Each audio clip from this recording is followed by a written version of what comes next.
Graça e paz, igreja.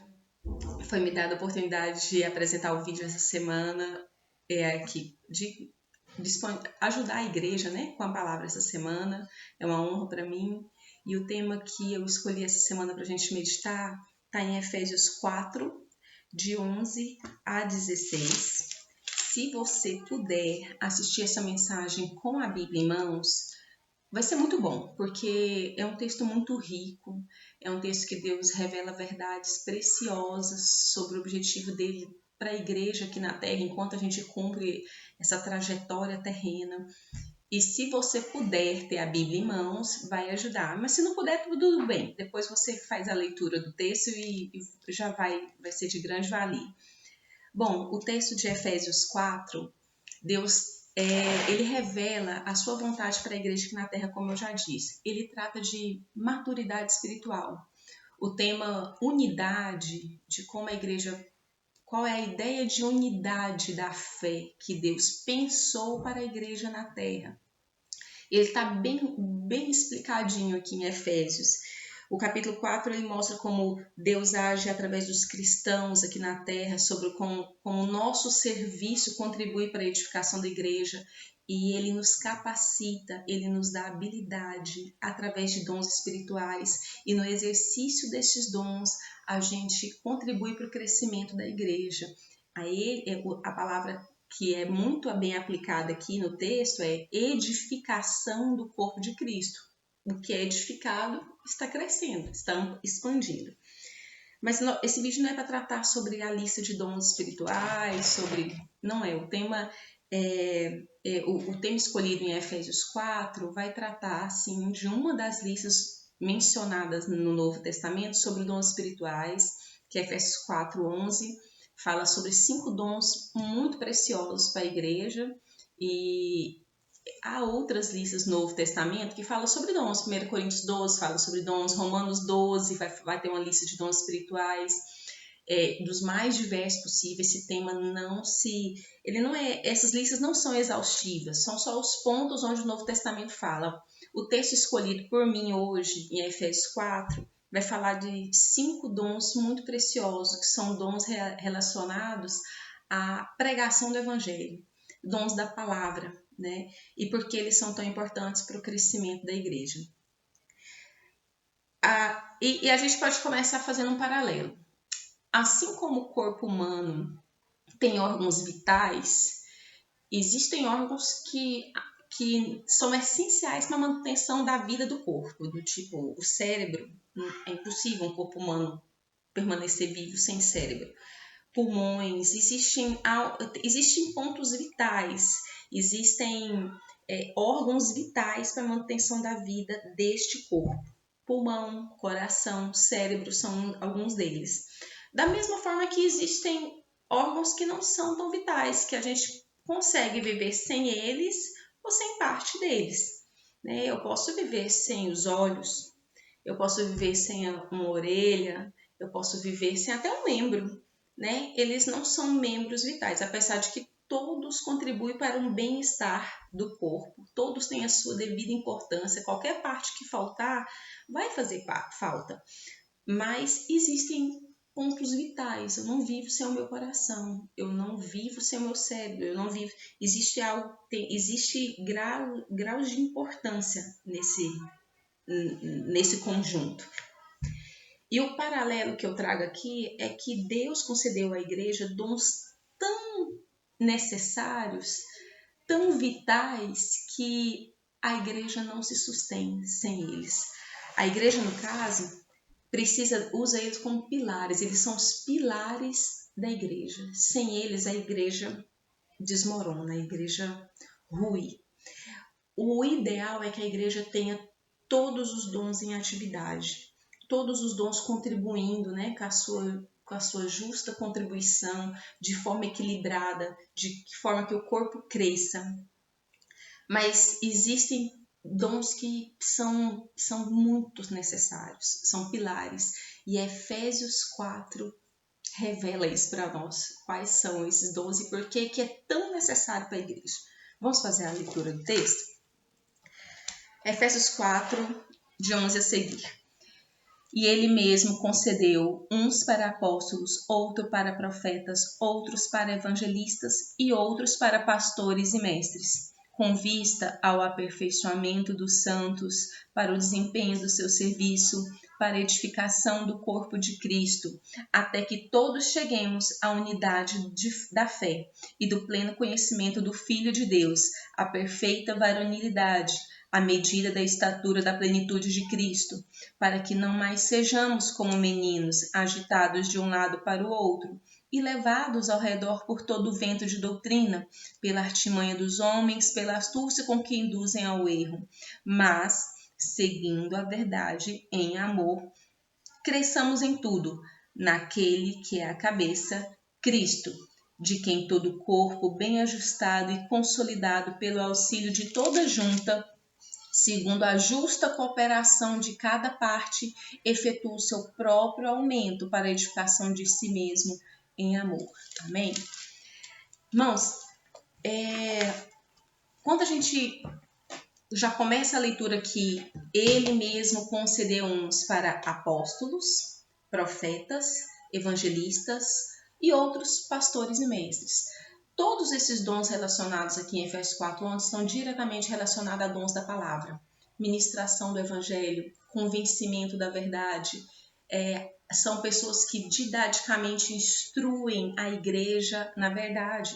Homens, e aqui a gente percebe que não está falando do dom, ele está falando de homens, pessoas. Ele concedeu uns e outros. Nós estamos falando de pessoas capacitados. Deus concedeu homens hábeis à igreja, habilitados para a defesa da verdade. Nesse caso, são dons ligados à palavra. E como eu já mencionei antes, a gente vai entender hoje por que são dons vitais à igreja. Sem eles, irmãos, sem pessoas que defendam a verdade nas suas pregações, no evangelismo, no discipulado, a igreja rui. A igreja desmorona, como eu já falei, são os pilares.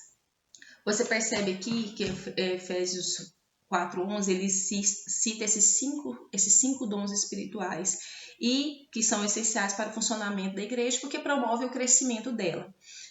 Quando a gente passa por versículo 12, se você tiver com a Bíblia em mãos, ele fala que Deus tem um alvo e ele usa o termo com vistas ao. Por que Deus dotou a igreja dessas habilidades, com pessoas dessas habilidades? O versículo 12 já dá o alvo, com vistas. Com vistas ao quê? Ao aperfeiçoamento dos santos, para o desempenho do seu serviço, para a edificação do corpo de Cristo. Então, ele já diz o porquê desses dons sendo distribuídos na igreja. Deus tem um alvo com a igreja terrena, e quando ele usa o tema aperfeiçoamento, a gente já entende que o alvo é perfeição. Né? A gente percebe que Deus doou esses dons para que nós atinjamos a perfeição como igreja. Aí você fica assim, nossa, mas é uma meta muito alta, né? Perfeição. Mas no versículo 12 deixa claro, com vista ao aperfeiçoamento dos santos. E os santos somos nós, os que participam da igreja. Né? É para isso que essas pessoas vão nos ajudar a atingir esse objetivo, a atingir esse alvo. Perfeição não é o alvo final da igreja aqui na Terra, é claro. Assim, não, então Deus só quer que a gente seja perfeito aqui na Terra? Não. O alvo final da igreja é a glorificação dela nos novos céus e nova terra. Esse é o alvo final.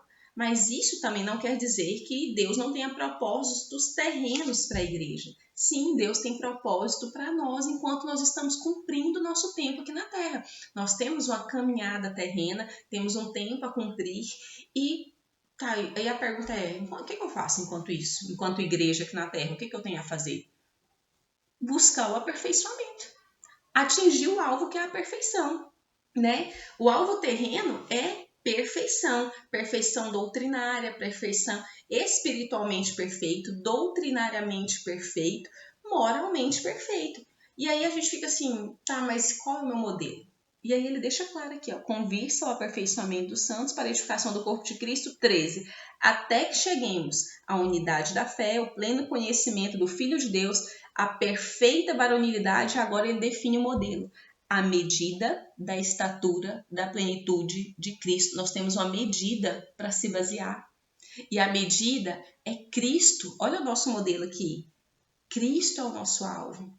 Cristo é o nosso modelo. Ele assim, o que Deus quer de mim nesse mundo? Seja como Cristo. À medida da estatura da plenitude de Cristo.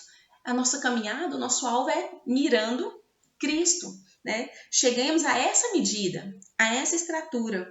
Ele quer que você seja igual a Cristo. E é aqui que ele enfatiza isso. Ele está visando o seu aperfeiçoamento para chegar a um modelo padrão, Cristo. E aí, eu não quero te desanimar, não é uma meta difícil, é uma meta possível. Ele vai te ajudar, não com as suas intenções mundanas. Ele vai te dar o Espírito Santo. Ele vai dotar a igreja de dons, de pessoas que vai nos ajudar. E aí que a gente percebe que nesse ponto maior, que é o tema perfeição, que deu aqui, ó, se você for lá em Colossenses, vai dizer que nele somos aperfeiçoados. Colossenses 2 fala assim, que é nele que nós somos aperfeiçoados.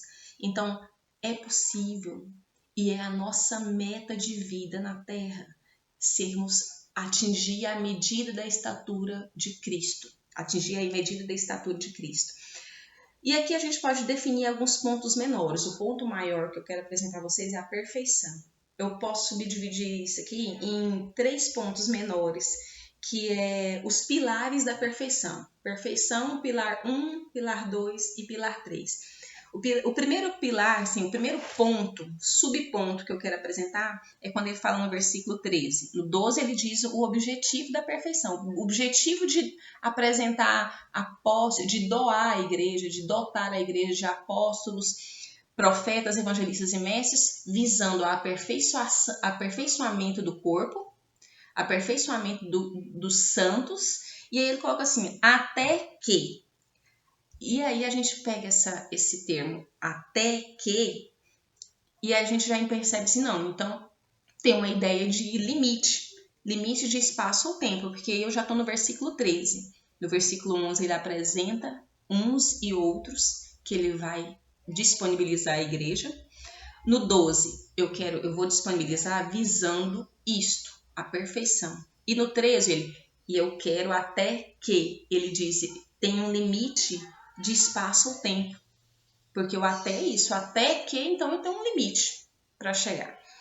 Limite temporal, né? A gente vai ver que até que cheguemos à unidade da fé. E esse termo, ele é um termo muito singular em todo o texto bíblico.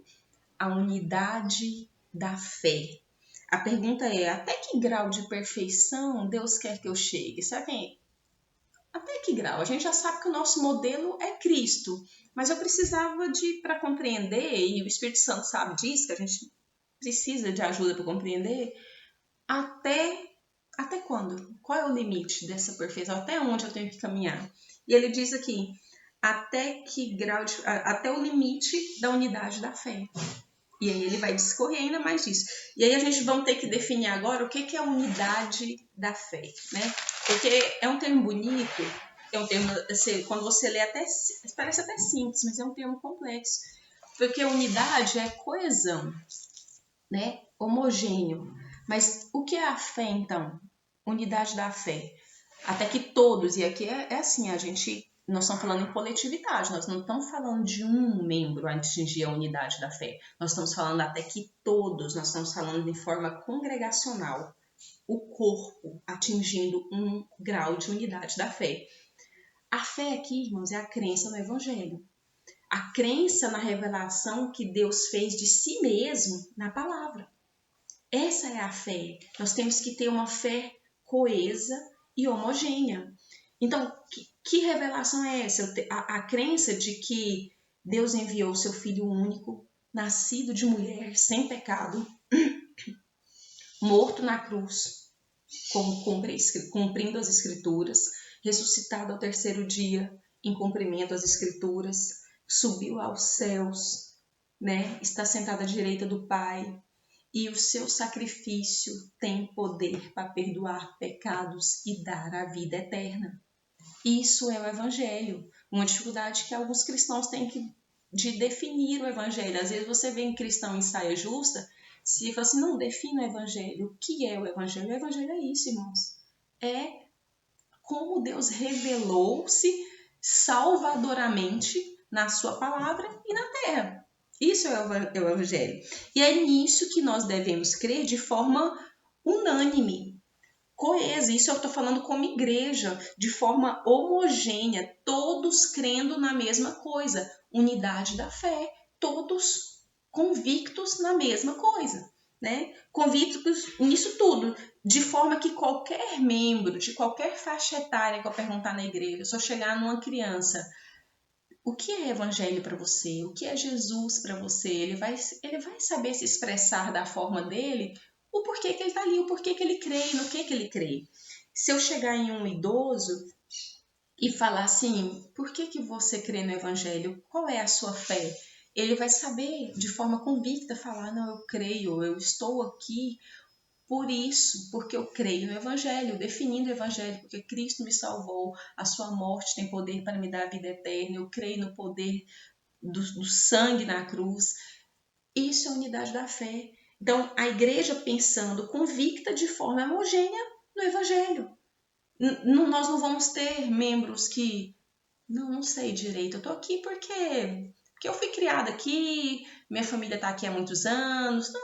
Não, você está aqui por isso, você está aqui porque crê, né? Você está aqui porque a unidade da fé é isso, que a igreja esteja convicta de forma homogênea no evangelho, né? Então, voltando ao nosso raciocínio, ele dá todos aqueles dons espirituais relacionados à palavra, visando o aperfeiçoamento dos santos, até que atinjamos a unidade da fé. E a unidade da fé aqui são de convicções. Nós estamos falando de pessoas que creem de forma plena. Eu estou aqui por isso, não estou aqui porque alguém me trouxe, ou porque alguém me obriga a ficar aqui, ou porque eu não tenho outra opção. Estou aqui porque eu creio nisso.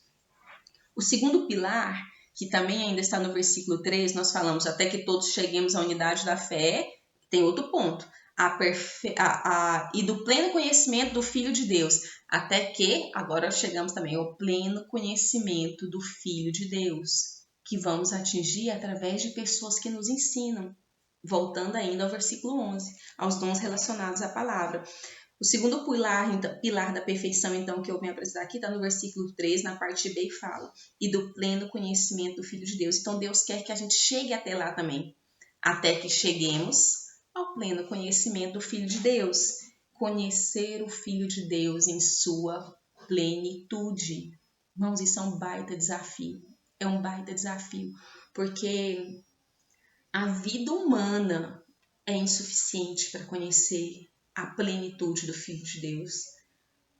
Se você viver em 90 anos, isso é um pingo d'água no oceano. A plenitude do Filho de Deus é infinita. Então, quando você vê lá em João 17, quando começa a oração sacerdotal, né? Jesus dá as suas últimas palavras para os discípulos, e aí ele vai começar a oração sacerdotal. Entre outras coisas que ele fala, ele comenta assim, eu tenho autoridade para conceder a vida eterna. Nos primeiros capítulos, lá em João 17, de 1 a 3, ele vai falar isso. Eu tenho autoridade para conceder a vida eterna.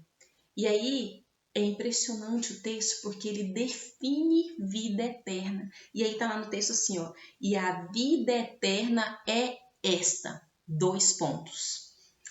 Que te conheçam a ti, o único Deus verdadeiro, e a Jesus a quem enviastes.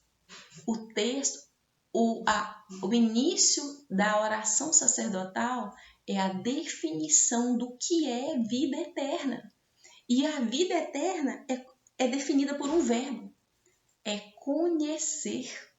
Olha só, é conhecer. E aqui a gente vê aqui no versículo 3 do capítulo 4 de Efésios, que a gente tem que atingir o pleno conhecimento do Filho de Deus.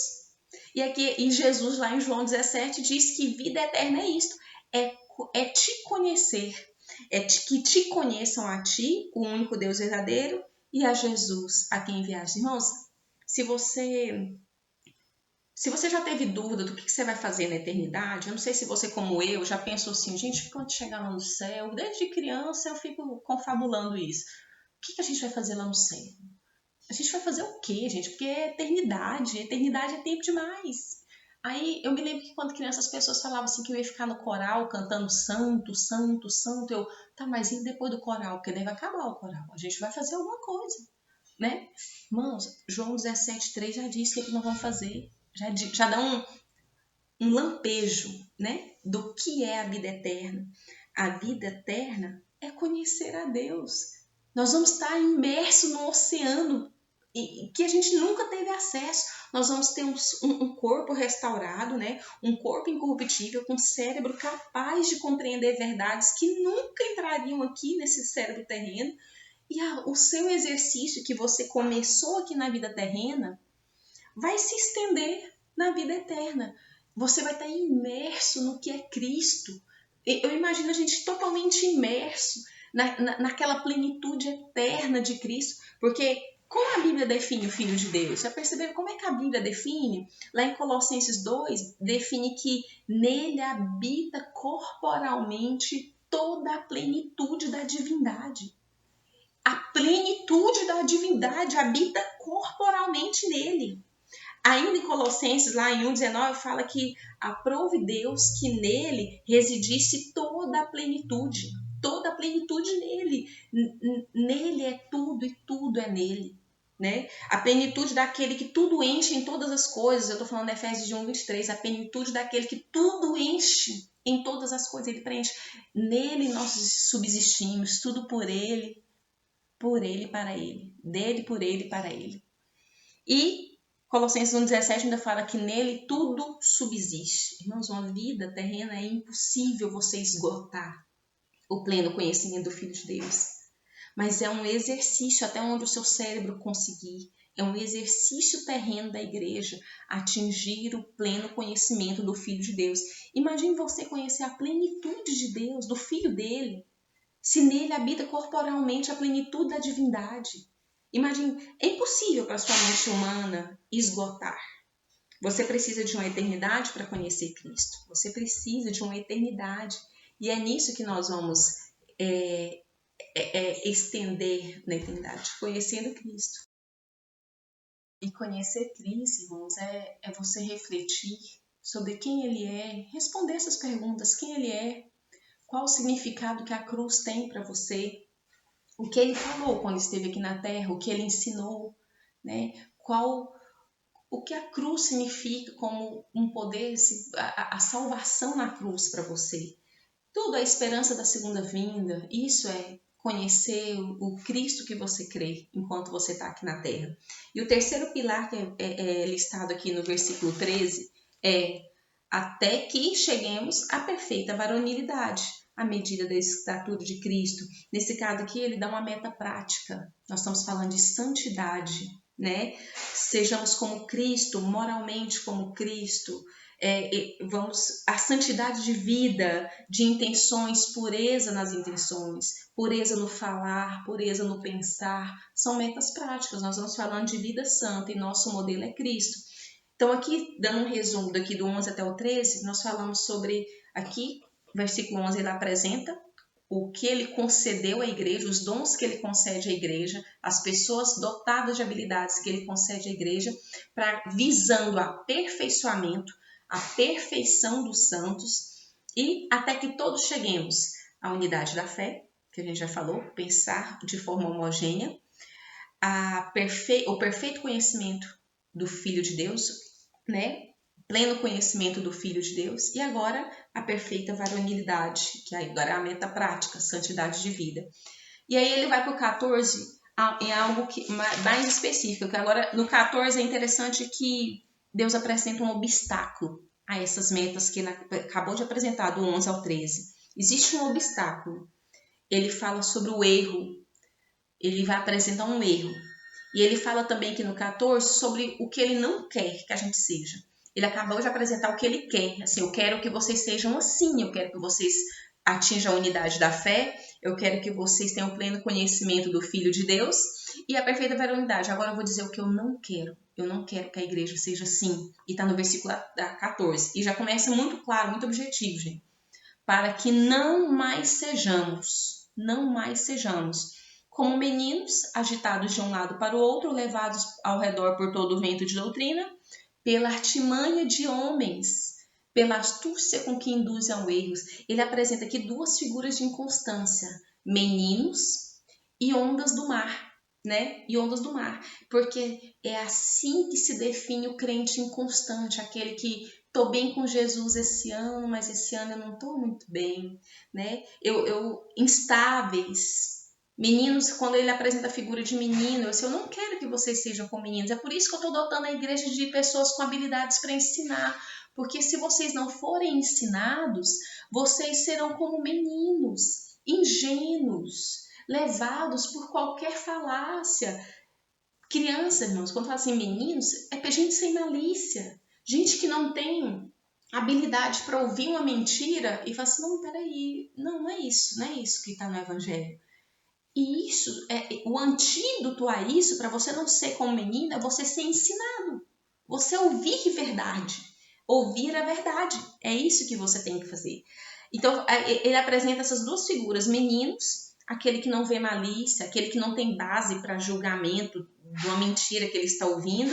E ondas do mar, levados de um lado para o outro, por qualquer vento de doutrina. E aqui ele define o erro, a heresia, como vento de doutrina, e ele ainda usa outra metáfora, que é o vento. O vento é aquilo que vem, irmãos, de forma rápida, forte, tirando tudo do lugar. É passageiro, mas é avassalador. E o rastro daquilo, depois que passa na igreja, para uma igreja que não foi ensinada, doutrinada, que não tem pessoas dotadas de capacidade para ensinar a palavra, que aplica o antídoto, é como se fosse uma vacina. Você vacina um membro para que ele seja resistente aos ventos de doutrina. Ele não vai ser levado, ele não vai ser inconstante como uma criança que vai ficar abalada, que não sabe fazer julgamentos do que está certo ou errado. E aí aquele vento passa e só vai deixando multidões, né? Multidões desoladas, desacreditadas, destruindo a fé das pessoas, deixando desviados, divisões, púlpitos vazios, igrejas desmoronando, ruindo por baixo. O antídoto que Deus deu à igreja, a estratégia de defesa, a guerra, é o ensino sistemático da palavra, irmão. Se a gente não se dedicar, se a gente não dar da devida importância para o ensino da palavra na igreja, nós vamos ruir por baixo, assim, nós vamos desmoronar. Vai vir um vento de doutrina e vai levar metade, os outros vão ficar desacreditados, os púlpitos vazios, nossos jovens sem perspectiva, né? E aí, uma coisa importante no versículo 14 é que essa artimanha, esse erro vai ser introduzido, e ele fala que, claro, não é por demônios, não é por uma atividade maligna específica, ele não espiritualiza a coisa. Ele diz quem, ele dá culpados aqui. Pela artimanha dos homens. São homens, irmãos. Homens maliciosos, homens visando lucro, homens astutos. Astúcia que induz ao erro. Eles vêm para te induzir ao erro, visando algum tipo de lucro ou benefício.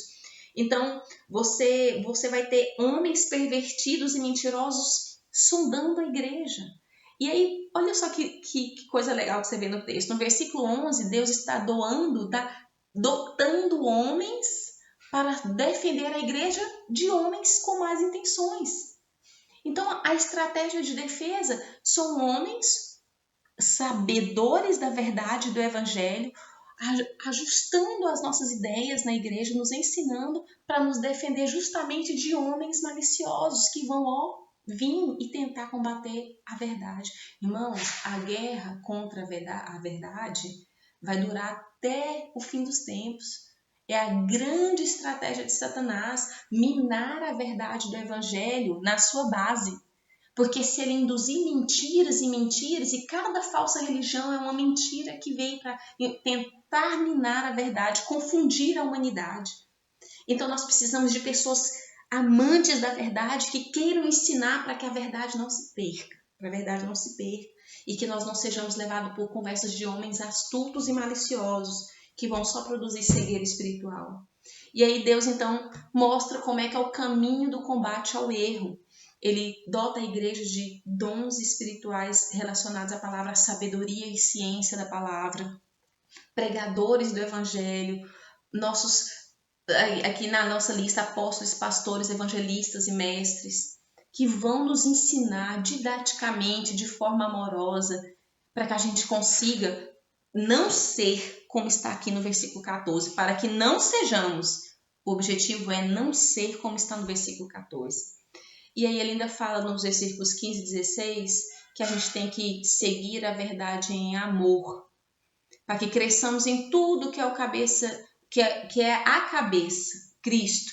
E aí a gente vai ter um corpo bem ajustado, cada um cooperando, a sua justa cooperação, eu com meu dom espiritual, a todos os irmãos, cada um na sua habilidade, porque o dom espiritual é justamente isso, Deus dotando os seus servos de habilidades que sem o Espírito Santo nós não teríamos. É Ele que dota de habilidades e cada um com a sua justa cooperação, conforme está aqui no versículo 15 e 16, a justa cooperação de cada parte, né? Nós todos unidos na fé, uma unidade de fé, pensando da mesma forma, pensando de forma coesa, crendo na mesma coisa, nós convictos no Evangelho, tendo pleno conhecimento do Filho de Deus através do ensino das Escrituras, a gente se dedicando a estudar as Escrituras para conhecer o nosso Cristo, porque esse é um dos objetivos, né? Um dos pilares da perfeição, pleno conhecimento do Filho de Deus, vida santa, isso tudo, irmãos, é maturidade espiritual, uma igreja madura, robusta espiritualmente, que pode vir um furacão, precisa de vento de doutrina, pode vir um furacão de doutrina. E a gente está lá. Não é isso que o meu evangelho fala. Desculpa aí pela pancada. Irmãos, é isso que fala em Efésios 4. Deus cuidou de nós, Ele nos deu estratégias através de dons espirituais para que a gente combata o erro. Irmãos, apaixone-se pela palavra. Toda mensagem que for me dada a oportunidade de falar, eu vou falar, irmãos, nós precisamos da palavra. É ela que blinda a nossa mente, é ela que blinda a nossa mente da heresia e da falsa doutrina. É ela que nos dá esperança. E graças a Deus, nosso Senhor Jesus Cristo, que dotou a igreja de armas, porque senão nós estaremos aí, irmãos, sendo levados de um lado para o outro. A nossa igreja estaria minando. Vamos orar? Ore comigo, então. Deus, nós te agradecemos infinitamente, porque o Senhor teve misericórdia de nós. O Senhor pensou na nossa fraqueza. O Senhor sabe o quanto nós somos fracos e incapazes sem Ti.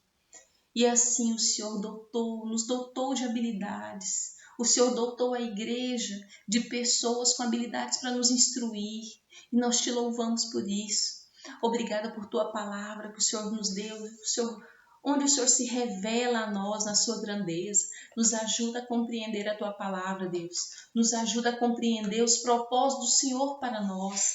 Ajuda a tua igreja a entender, Jesus, como é importante o estudo e o ensino da tua palavra. Sabemos que nós só não seremos inconstantes como meninos e como ondas levadas de um lado para o outro à medida que nós somos instruídos e ficarmos robustos espiritualmente na tua palavra. Nós te agradecemos e louvamos o teu nome, porque o Senhor já pensou em tudo isso e tem nos ajudado. Amém. Obrigada. Amém.